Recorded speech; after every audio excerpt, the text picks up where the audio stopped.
Peace, peace, peace.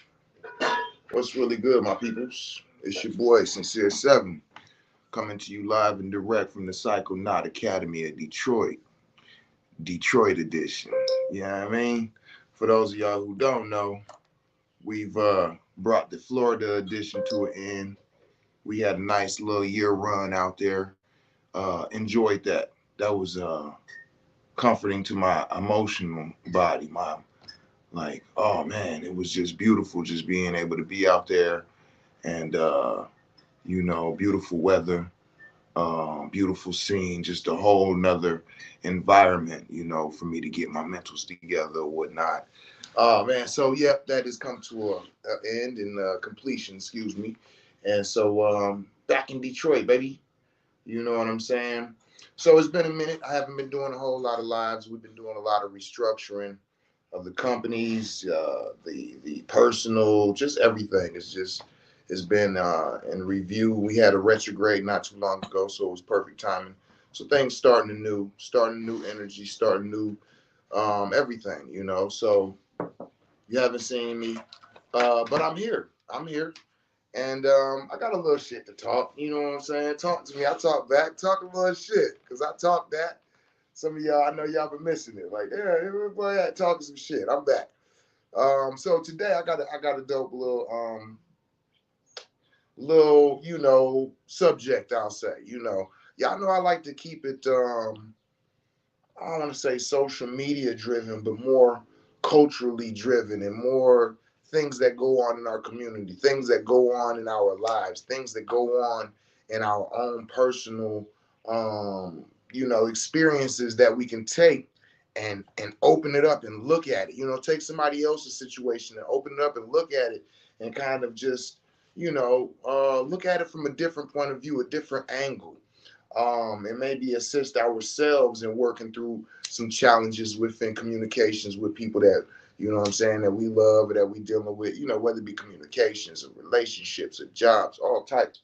So I had a little, y'all know I like to pull it straight off the web. So I had a little situation where I didn't have a situation. Somebody else had a situation and I read it and I read what they were saying to the community and I read their responses to it. And I was like, wow, that is very interesting. So let me be clear.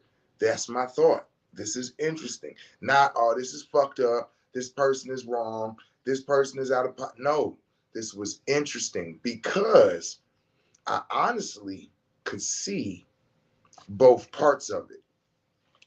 But I felt like the communication around it was one sided and I wanted to bring some balance to it. Okay. So I'm going to read the situation as I read it, and then I'm going to go through my response. Okay. So the title of this is, have you ever had somebody make you feel childish for enjoying yourself? Okay. And this is the story behind that. You go potty and then you come on down. So this individual, no, I guess I don't need to put their name out there. I'll leave that alone. I don't need to put their name out there. But this is somebody who put a post because I don't even know them. We're not friends. I don't know how I even got this, but I got to it, and this is what it says. This is a woman says, one day I was in the car with my now ex-husband, and I was in a really good mood because we were on date night and I had gotten dressed up and was feeling good. And the song came on the radio. I don't recall what the song it was, but it was one of those songs everyone always lip syncs or air guitars to. You know what I mean? So I just started jamming out in the passenger seat, lip syncing like my life depended on it. And then comes the time for the big air guitar solo. And I had to focus on that. So I did the universal gesture for this is your cue to cover background vocals. Except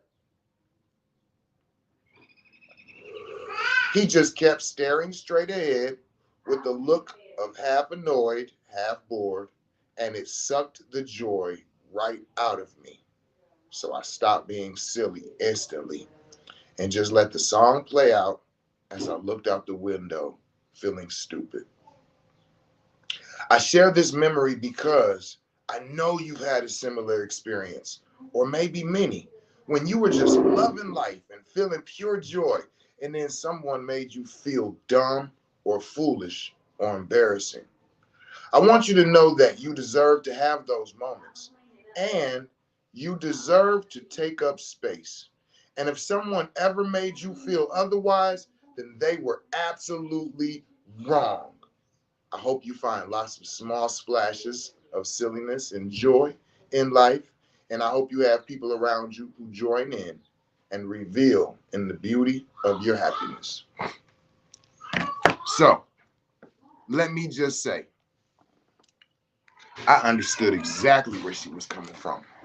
You ever had that situation where you just somewhere, like she said, and you just feeling energy, you just feeling love, you just feeling, and you're doing something and you're being silly or you're, whatever it might be, and then you look to somebody next to you to join in and then they don't.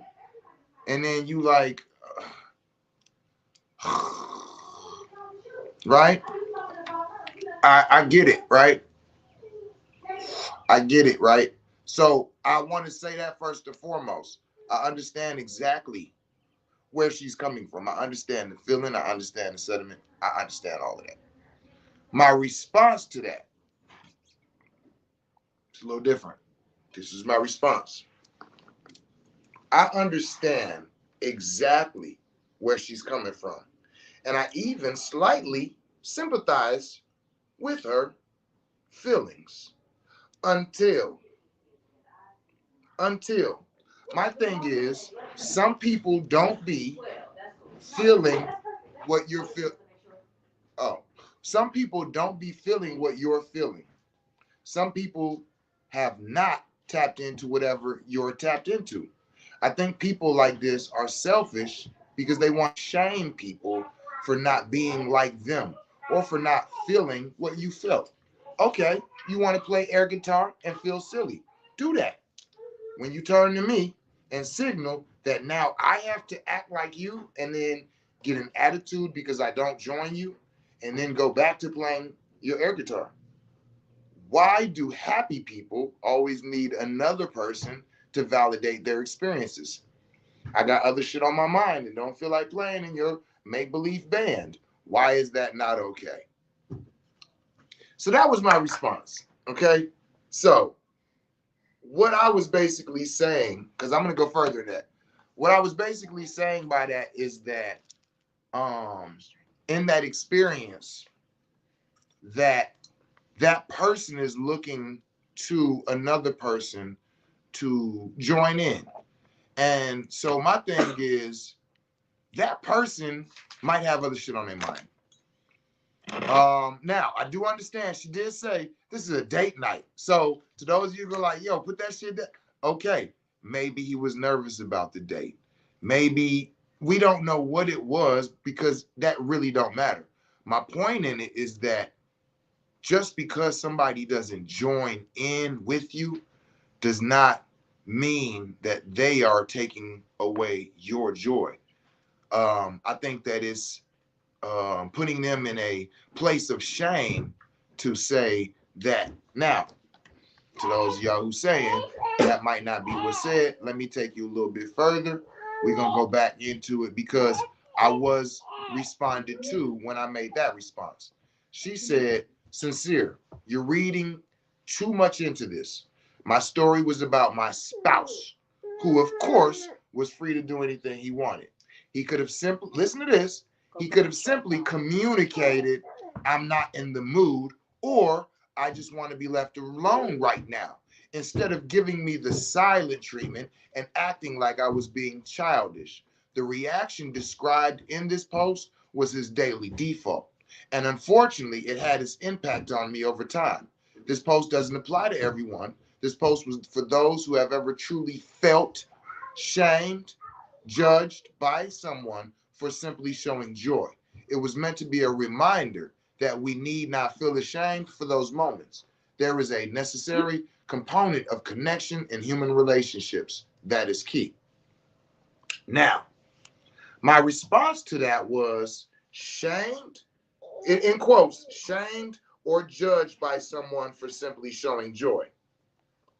And then I said, I read nowhere in the story where he did this, but I did notice that you used the words feel and felt a couple of times.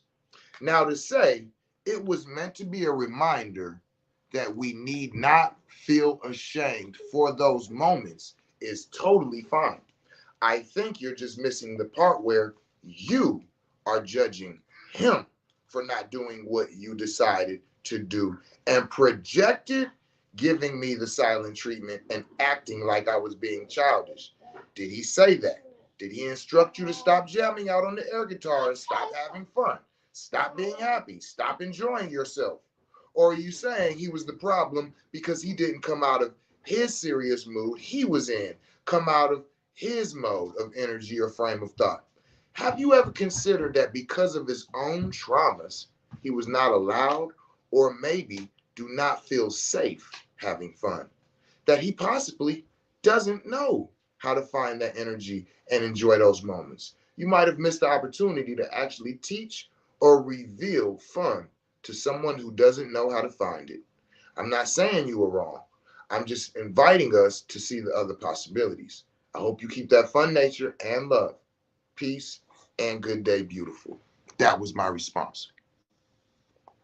So as you can see, there's no judgment and no blame. I'm really trying to take the judgment and the shame out of the person who is talking.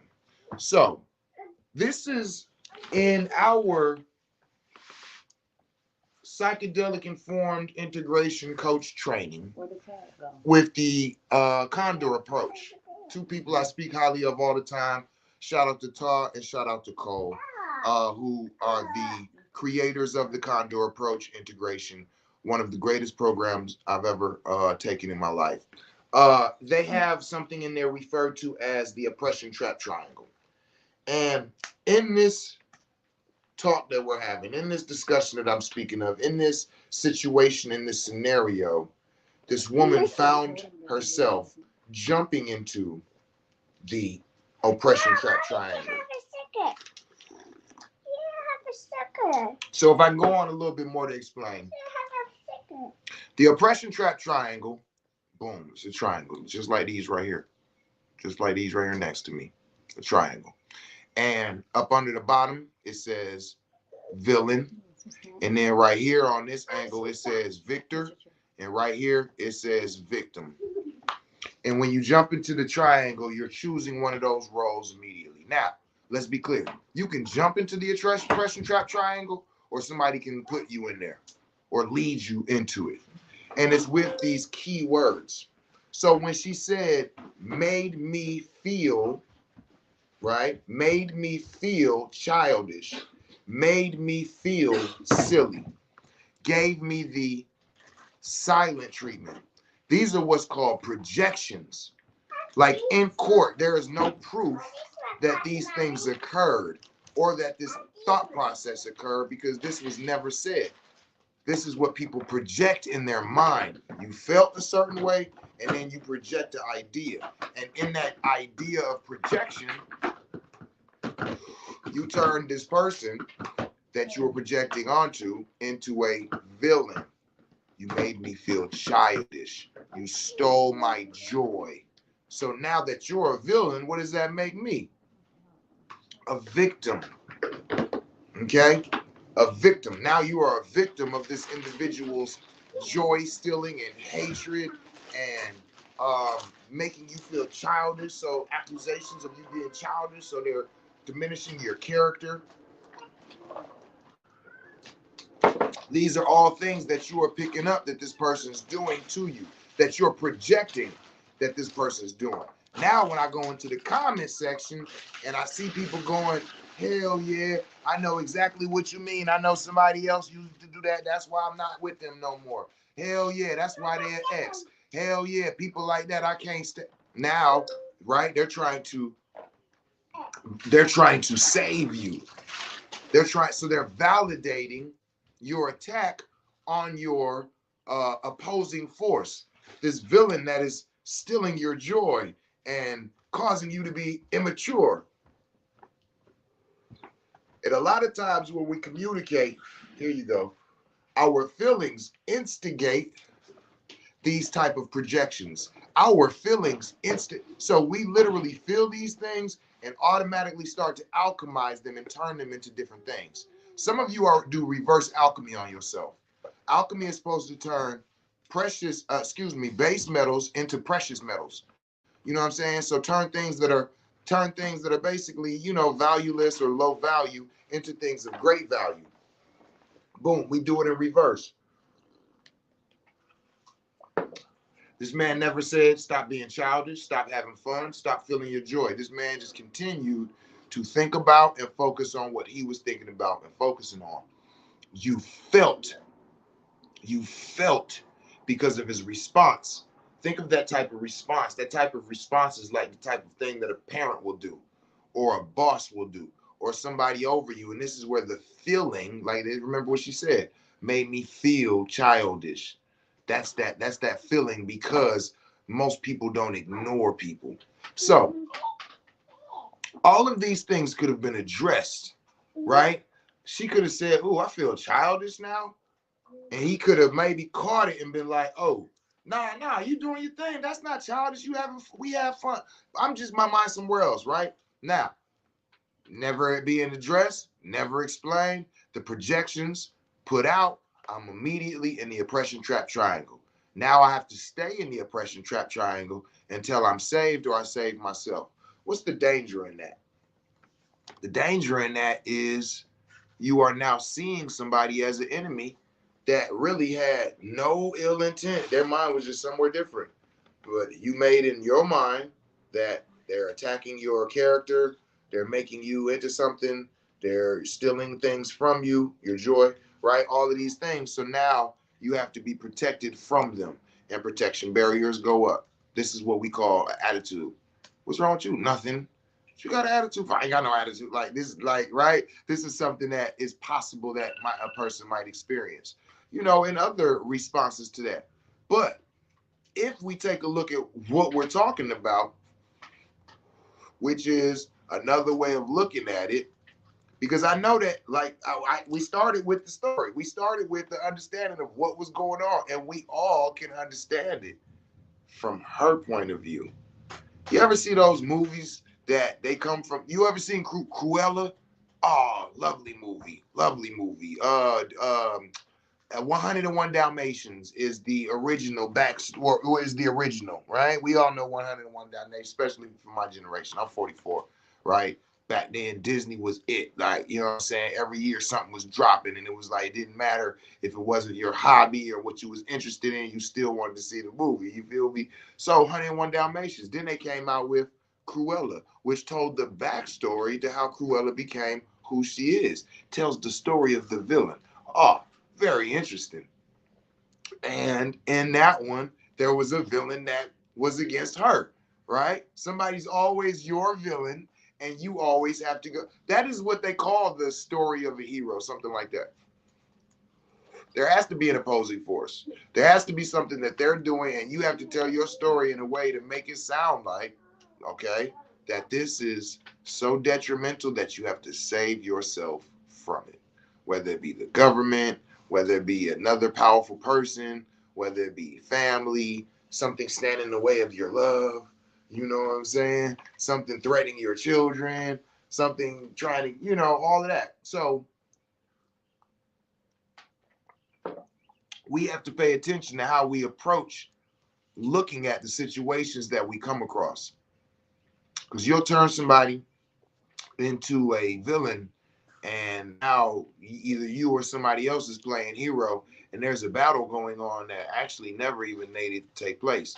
That's why usually when you hear about beef, it's quite often that you hear the other half saying, "I don't even know where this came from. I don't even know why my man is saying that shit about. I don't even know what Doggy Bone mad about." You understand what I'm saying? Because you made that shit up in your head. Now, something was said and you felt like, I I do it. We all do it. We all do it. We hear something and be like, what? So are they trying to say whatever we say after that? If they didn't say that, we have just projected that shit onto them. Oh, they trying to say I'm broke. Oh, they trying to say I'm stupid. Oh, they trying to say I'm ugly. Oh, they try. No, no, no. They said exactly what they were trying to say, but we took it and we felt. And then you can fill in the blank after that. Other people are not responsible for what we feel. This is something that we have to, in our community, become aware of. We got to really tap into that. Other people are not responsible for how we feel, right? Now, you can have a discussion. You can say, I feel like you being disrespectful.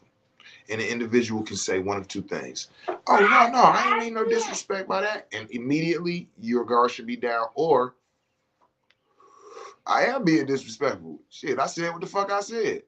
If you took it that way, boom. Now, should you feel like there's a need for action or recourse or what, that would be it. But the other time where the people like, nah, I ain't mean no disrespect. I'm saying whatever it is they saying, this is something that triggers you. And that's why I tell people disrespect and offense are two different things. This is something that we need to become aware of. You can be offended and not have been disrespected. You can feel disrespected. But what you're really saying is, I'm offended. If that person who was speaking to you didn't mean any offense, then it wasn't disrespect.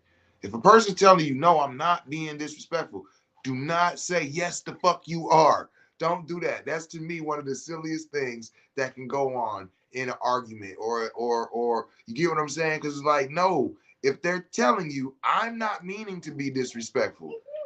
You know what I'm saying? Your breath smelled like 3 fish, was lost at sea on a desert island for 6 days. That's not my fault. I'm not being disrespectful. I'm telling you, your oral hygiene needs to be, you know what I'm saying? Like, you could be offended. But were they being disrespectful? Now, if a person was like, hey, you know what I'm saying? Fuck you, your breath smell like shit. You like, yo, you being disrespectful? Yes. There you go. You know what I'm saying? But the other person is trying to communicate an understanding to you. Some understandings that people are trying to communicate make us feel some type of way. I remember the first time a woman told me, yo, you a grown man and you still act like a child. This was a woman I was dating. Shout out to Christine Williams. She looked me dead in my face like, yo, you a man, but you still act like a boy yet. Because she was from New Orleans. So she had the accent. So it was sexy when she was dissing me. You know what I'm saying? You a grown man, but you still act like a boy yet. And I was like, wait, what? You heard me, yeah. And I'm like, I'm offended. Like, you trying to be funny? Nah, like, do you think I'm trying to be funny? She like, right? She was real and she wasn't trying to be disrespectful. That woman matured me over the weekend. Yeah, she matured me over the weekend. I was like, okay. Like, I was like, another woman will never tell me no shit like that ever again. And ain't no woman ever told me no shit like that ever again. You know what I'm saying? It really impacted me, but she wasn't being disrespectful. And me taking her her words in consideration really did an improvement on my character growth and development, right? Are you on a healing journey? Are you on a character growth and development journey? Are you on a spiritual journey? Or are you on none of the above? If you watching this, I want you to comment with one of those 4 options. You're on a character growth and development journey. You're on a healing journey. You're on a spiritual journey, or you're not on any of those specific journeys. And I think any of you all who reach out to psychonautdetroit.org or houseofgenesis.org and want a consultation, I feel like you should be prepared for that question. What type of journey are you on right now? Are you on a spiritual journey? Are you on a healing journey? Are you on a character growth and development journey? or you're not on none of those specific journeys. You know what I'm saying? Yeah. But if you do find yourself on one of those journeys, I invite you to, pay attention to if you are volunteering for the oppression trap triangle or not. I invite you to look in to see if you are making yourself a victim of circumstances that are not necessarily true, a victim of ridicule, hurt feelings, all of these things, right? Our communication needs to be very direct. That person might not have said that. You might have felt like that. There's a difference between offense and disrespect, you know. And so that was just, pretty much the messages I wanted to really, get out there. Like, yeah, I said that was another thing. I wasn't gonna keep doing, 2, 3, 4 hour videos, lives, and all of that. Y'all like this nigga make a motion length film by itself. Like, yeah. So I be getting on and want to get real into exactly what I'm dealing with. So this was just, dealing with the oppression trap triangle. You know what I'm saying? Did somebody make you feel childish?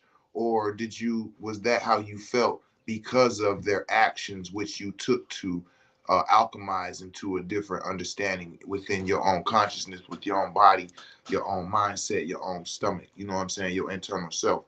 We got to think that this is what happens all the time. Just like when we eat foods, you ate an apple, but that's not what your body digested and absorbed and shitted out. There's different parts that was absorbed, turned into useful nutrients. There were some parts of the body was like, I'm straight. We had enough. There was parts of it that helped to remove other things. This is how conversation is. And you control how you digest the things that are said to you. And that's what we're talking about right now.